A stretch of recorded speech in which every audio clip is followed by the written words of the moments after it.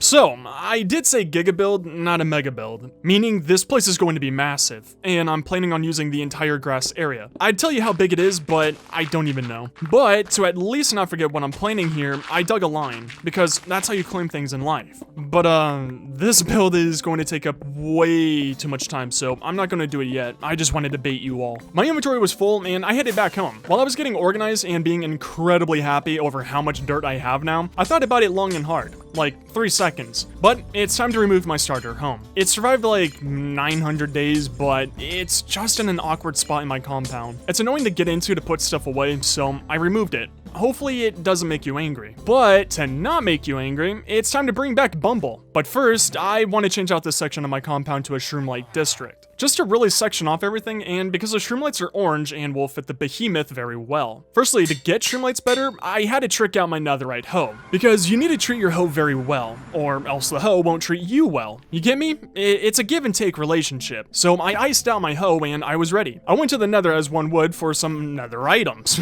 and then found a crimson biome. And I was surprised with how fast I could collect these bad boys, except for when the dirtbags steal it from me. Now, I'll just skip ahead because who wants to watch a man mine in a game that has it in its title? Also, the ghast were bullying me and it was making me feel really bad. Reminded me of senior year in high school. So I returned back home to safety and shoved everything randomly into a chest. I just can't be asked anymore to stay organized. I have a chest monster and I'm just gonna wait till I make my item sorting system to get organized. Now, for the behemoth, I first got rid of visible light sources that weren't shroom lights. And, well, it was looking good until I also decided to remove light sources that you can't see and replace them with shroom lights. Probably not smart since they were sea lanterns and a lot easier to get than shroom lights. While my entire building is lit up really well, mobs can't spawn in here with these shaders on, though everything was just too dark and gloomy. I had to light up the dark areas while worrying about how it'll change the look. I'll probably come back and redo these, but I wanted to get the general idea down in each area. I finished up the left honeycomb, and now for the brain-hurting part. I want to make this entire room a honey collection area, where I'll never have to hand collect it and refill the machine with bottles. I want to be lazy and have it fully automated. The main issues, I have no idea how to do any of that. So, to save my head for a little bit, I went back to change out the torches to shroom lights and lighting up the dark areas. Now that it's later, I'm therefore wiser. I wore a monocle and came up with the redstone machine in a creative world. I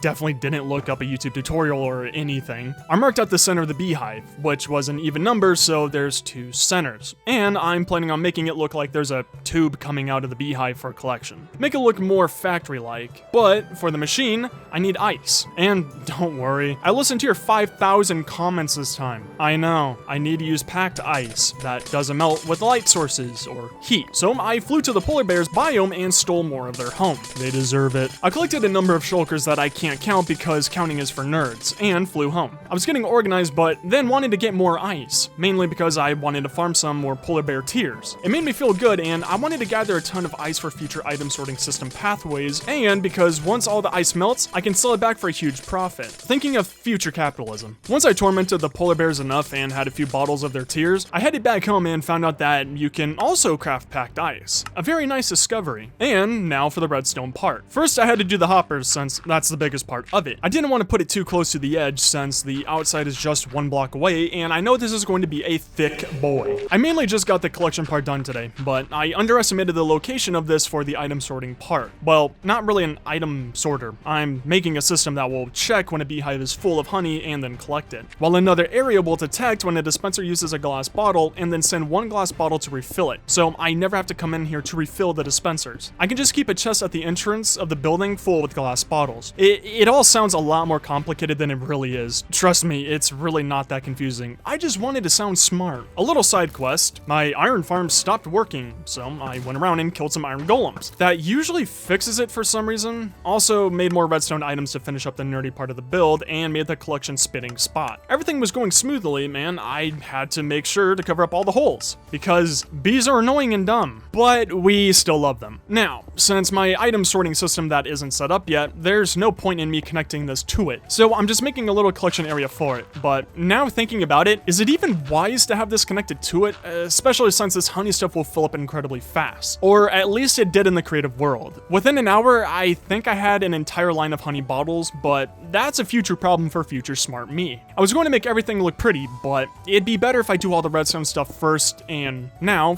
for the auto refilling station, which is going to hijack off of the redstone signal from the auto dispenser clock thingy. And funny story, you see, I got the machine prepared and made an ice bridge up top. Then, as I was going to make it go down for the lobby, I realized I don't have to build it up here. I can just build it down there. So yeah, I kind of wasted a day. Tore down the bridge and made it go down instead. I'm smart. It was all going easy for making the tunnel stuff, getting the glass bottle loading chest and whatnot. But then came the redstone part. It's not hard to link everything up, but I don't know how to make redstone go up without taking up too much space. And this would prove to be an issue, especially since you'll see this from outside. But after a few hours in the creative world, no, seriously. I just couldn't find a way for the signal to travel down in a 1-block line. I had to do the traditional staircase way. I linked it up to the collection dispenser spot and all was going well, until it didn't. I tested out the chute with 6 blocks and when I went to the bottle refilling area, all 6 test dirt blocks were still there. Somehow the signal wasn't reaching. So I put my massive scientific PhD brain to work and came up with the greatest system to figure out why the signal isn't reaching. I went to every single redstone line in between repeaters and put a torch down, seeing if the redstone signal continued on. And, well, apparently glass can't transmit a signal downwards,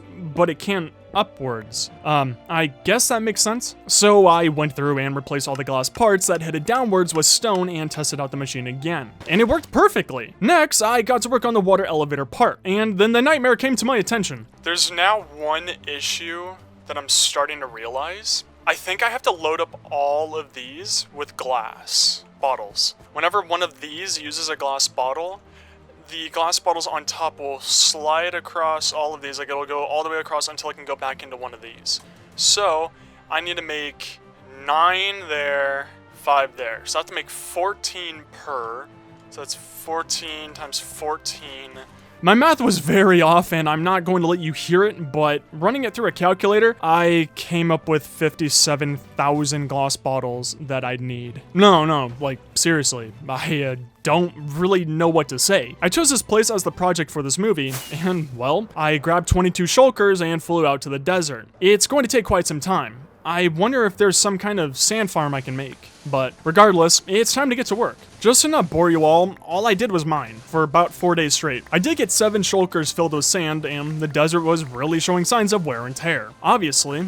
And I was going to fill up all 12 shulkers in one session, as one would, but my shovels were almost broken. I went all the way till they had like 12 durability left. I wanted to cut it close, but not too close. Also, this desert is now looking like a chunk glitch. Maybe I'll use this spot for a build in the future? I don't know. After using up all the shovels that I had, I decided to clean up the place. Not entirely sure why, but I wanted to make this place clean. But I always wanted to get a nice collection of sandstone, because once I make that item sorting system in the Autoinator, I want to have a nice collection of all of the blocks. So in case I ever need any kind of block for a build, I have it and won't have to go and collect it. With the super fun field trip to the desert done, I flew home and I would have began smelting the sand, since there's a lot, but I don't plan on staying here long, and I don't want to mess around with chunks unloading and loading. So I'm just leaving the shulkers full of sand here until I have all 12 done. I got organized and flew to the inn to heal up everything, and well... Whoa! This is so cool.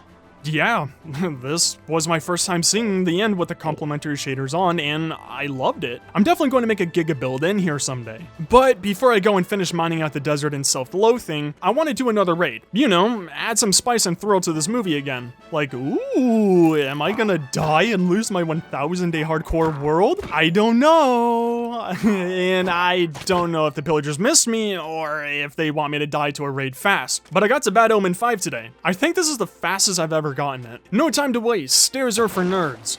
I know, it's been such a long time. I know you love raids. So, yeah, we're back with another one. Yep, you just sit tight in there.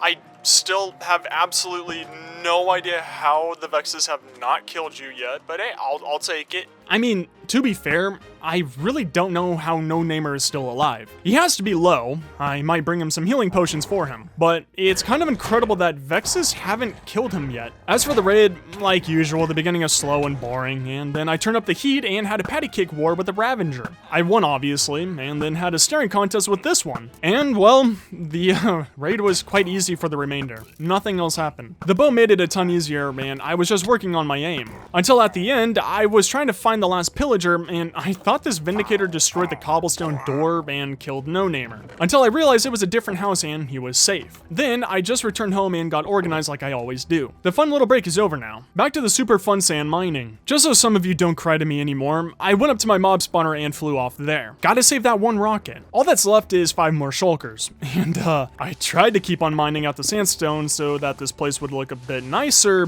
but I wasted day 945 just mining sandstone. So, that was cool. But, reaching day 947, we finally finished collecting all of the sand today. Okay, I kinda lied. I finished gathering all the sand today. Now to just fly home and smelt all 12 shulkers of sand. Oh god. I don't know why, but, well, this is gonna take a long time to smelt this sand. This is so bad. Oh no.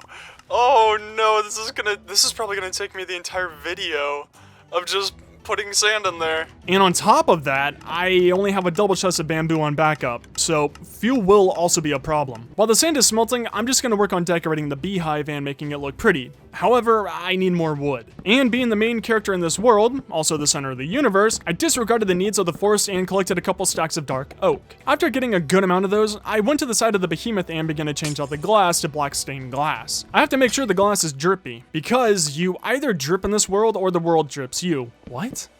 So for the side, I'm going for a natural log holder look. Something you'd see in Skyrim maybe. Since the front of the behemoth is a fantasy nature look, I wanted to continue that on the side, making it look like some kind of wooden pump for the refilling line, and then a giant wooden log held onto the side, as some sort of pipeline for this. I stripped the dark oak to make it blend into the oak planks, and while doing this, I kinda don't know why I made the beehive sections out of oak planks. I'm using dark logs for the main building and now for the fancy add-ons, so maybe I'll go back and redo those, or add something to the outside to make them darker. Over the next 2 days, I finished the bare bones section of the other pipe and got the general look of this industrial pipe area done. But, of course, knowing me, I'm gonna come back and touch this up some more and add some leaves. Always gotta add leaves to your builds. Remember how I kinda added like 6 double chest or something of sand to the Autoinator?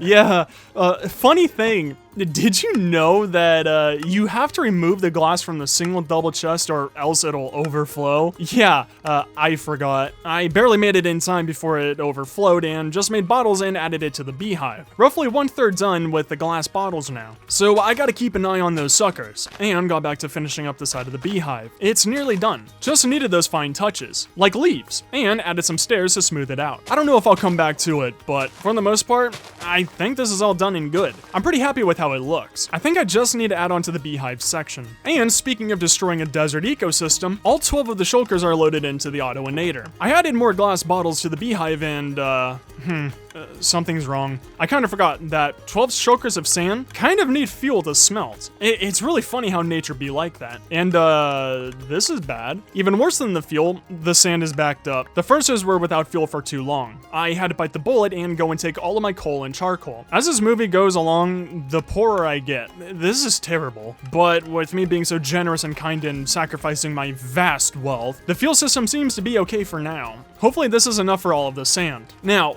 back to the behemoth. With the outside done, it's time to get to work on the interior and the front. I need to make sure this place is looking beautiful for the thumbnail. I want to change out this blue glass and sea lanterns for orange gloss and shroom lights. And so I got to work. Now, originally I was trying to blend the blue glass into orange, make it seem like it was slowly turning to honey or something. I really don't know. I don't really think when I build, I just go with the flow and surprise myself. But it doesn't make sense to have the blue glass here. And now I have more for the autoinator. So it's a win-win. But what wasn't a win-win was me running out of shroom lights. However, you're watching the smartest Minecraft player in the world. And I collected some of the blue netherrack block thingies to make some of those nether tree thingies in here so I didn't have to travel around to the nether to get more shroom lights. Man, I'm so good at explaining things. Another cool thing about this, even though it doesn't really matter for me, is that when I gather from these trees, is that it didn't cost me any bone meal to run it. Like, all of the foliage I got from the trees, I turned it back into bone meal, and I think I actually gained more than I used. And after 2.5 days of collecting shroom lights,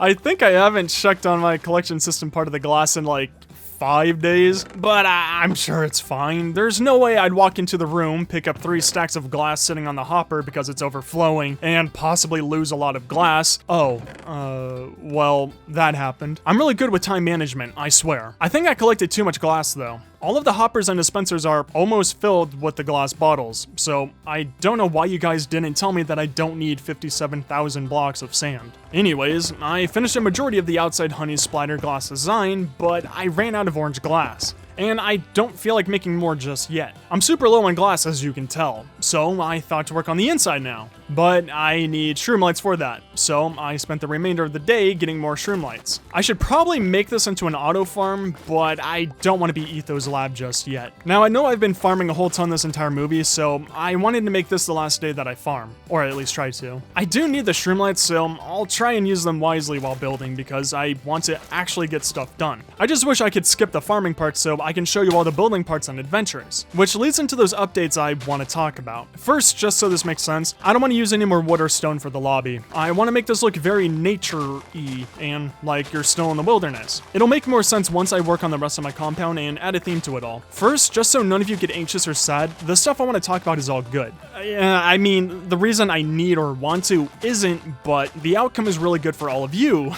I need regular ice so I can fill up the rivers inside the behemoth. It's just a lot easier than using water bucket. So I went back to the depleting glaciers and stole more ice from the polar bears and got to work on adding them to the pond and river beds. So firstly, obviously my videos take a long time to make, and it takes even longer to do series. That isn't my choice though. If it were up to me, I'd love to upload every 5 days or once a week, but my videos just require so much work. So much so that I actually never have free time. I don't have a life, and it's affecting my physical and mental health. Ever since I went full-time on YouTube back in October of 2020, I've noticed it declining. I'm just constantly working. I upload roughly every 2 weeks, because that's how long it takes to make a video. Once I finish one, I immediately begin working on the next. I never get to play any other games, hang out with friends, watch stuff, go outside, but I don't want to make this a sob story. I just want to catch you all up on everything and give a background story to my future decisions.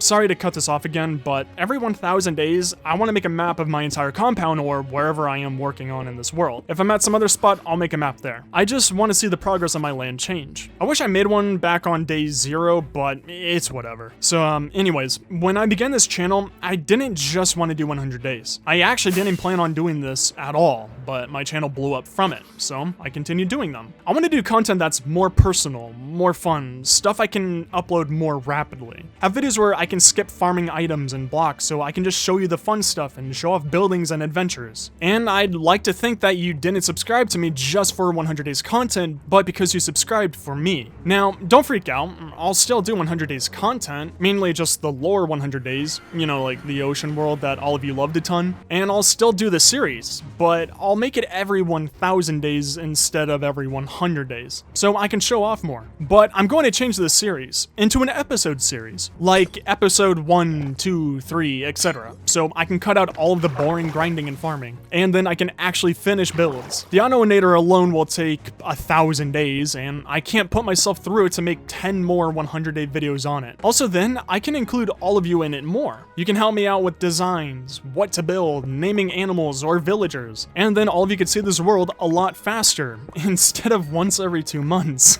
And don't get me wrong, I'm not complaining about the position I'm in. I'm very grateful to be here and what I have. I appreciate every single one of you and how you've changed my life drastically. I just want to do content that won't take up my life and ruin my health and mental health, or else soon I might have to quit YouTube. And I've been doing this for way too many years of my life to give up on. On top of that, there's a lot of video ideas I have, new series I want to do. The quality won't drop, the cinematic stuff and time lapses are easy for me to do, and I enjoy them. I love making my videos high quality and putting in a ton of effort into them. It's why I do this. Plus, I would be able to do live streams again, and I could live stream some of my series. If I'm doing some grinding stuff, or let's say I do RL craft and I get stuff, I can just do a live stream and make it into an episode. I can have all of you help me out and join in on the episode and plan out what I'm gonna do. So overall, nothing's really changing on my channel. Like, you guys will get more uploads, new series. I'm also gonna do other games. It'll be survival games, don't worry, like Subnautica, or Ark, or Rust. Who knows? The quality will still be the same. It'll just be videos other than 100 days and a lot more often.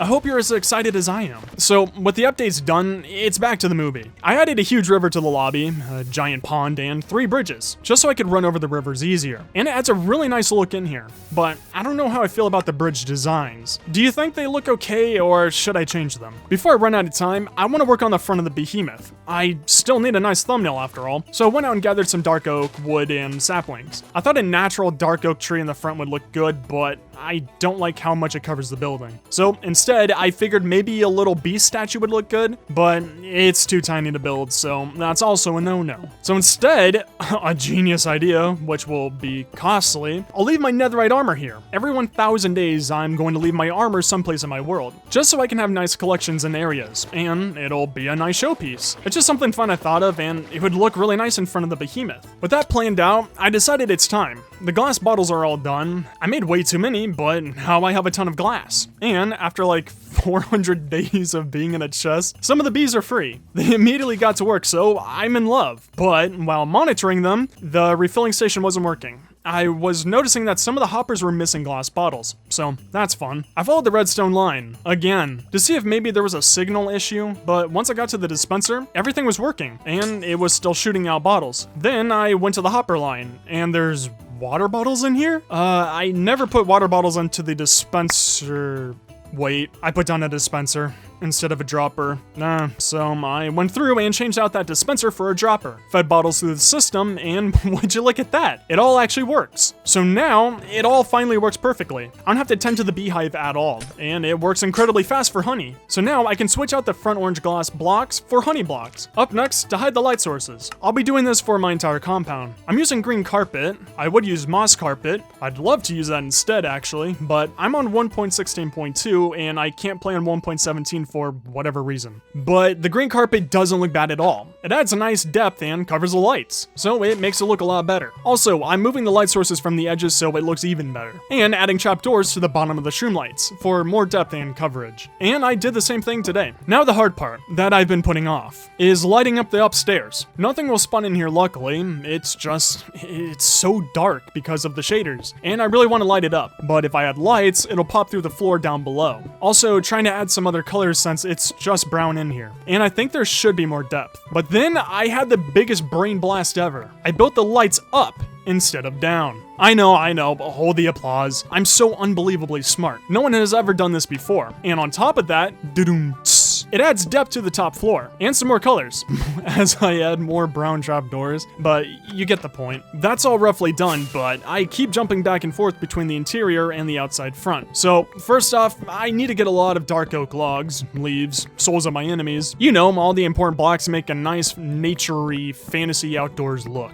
But I can't fall behind on the important science stuff. Don't want anything else to break. The honey production is working incredibly fast. I think I'm going to make the other 2 hives harvest honeycombs, or maybe just have one of them harvest honeycomb and the last one is just for looks. I also finished changing out the orange glass to honey blocks on the front, and the refilling station is working perfectly. Also, Bumble is here too. Luckily, I chose the right hive and she was on the first batch of freedom. Now, finally for the outside. The thing I constantly talk about but never do. I made some stone bricks and I'm putting it in between the beehive chambers, just so they don't look like they're floating anymore and like it's all one big thing. But when I got to the back, I kinda noticed that I didn't add the glowstone to this side of the chambers. And to make matters worse, I have like 30 blocks of glowstone. So I'll be visiting the Nether in the future and get more glowstone. Or make a witch farm, which honestly doesn't seem like a bad idea. I'll have to use a TNT duplicator to clear out a massive crater for the witch farm, or make a sky base for it, but a witch farm wouldn't be bad. It'd give me bottles, glowstone dust, gunpowder, sugar, sticks, and other things that I don't remember at all. For the outside of the behemoth, I'm planning this nature build, and I think I'm going to make the rest of my compound look like it. And then I'll make the autoinator stand out like it currently is, because I want to create a story for this place, and all of the future places that I build. I love lore and stories. I feel like it really adds to your builds and just makes Minecraft more fun. Maybe some futuristic people came back in time and built the autoinator. And then the villagers of the time found the autoinator, thinking it was something that came from gods or aliens, like what people think of the Egyptian pyramids. So then they built their village around the alien building. It would let me add a lot more buildings and farms around the autoinator, and I think it would be fun for all of you too. Maybe I could build some farms or buildings that you all want around it. Make a dog mansion or parrot mansion, rebuild the farms and surround the autoinator. You know, have some fun with it. I'm definitely going to tear down my farms and rebuild them and move them around, so everything isn't just on one side of the compound. Back to the building, I added stone and some bushes everywhere to add to the aesthetic, but I think I might have added too many buttons. Might have to go back and remove some. With the front basically all done, I wanted to add some of the leftover leaves to the inside, and I'm incredibly happy that I did. I feel like it really helped balance out the color inside. But with great leaves comes great leave needs.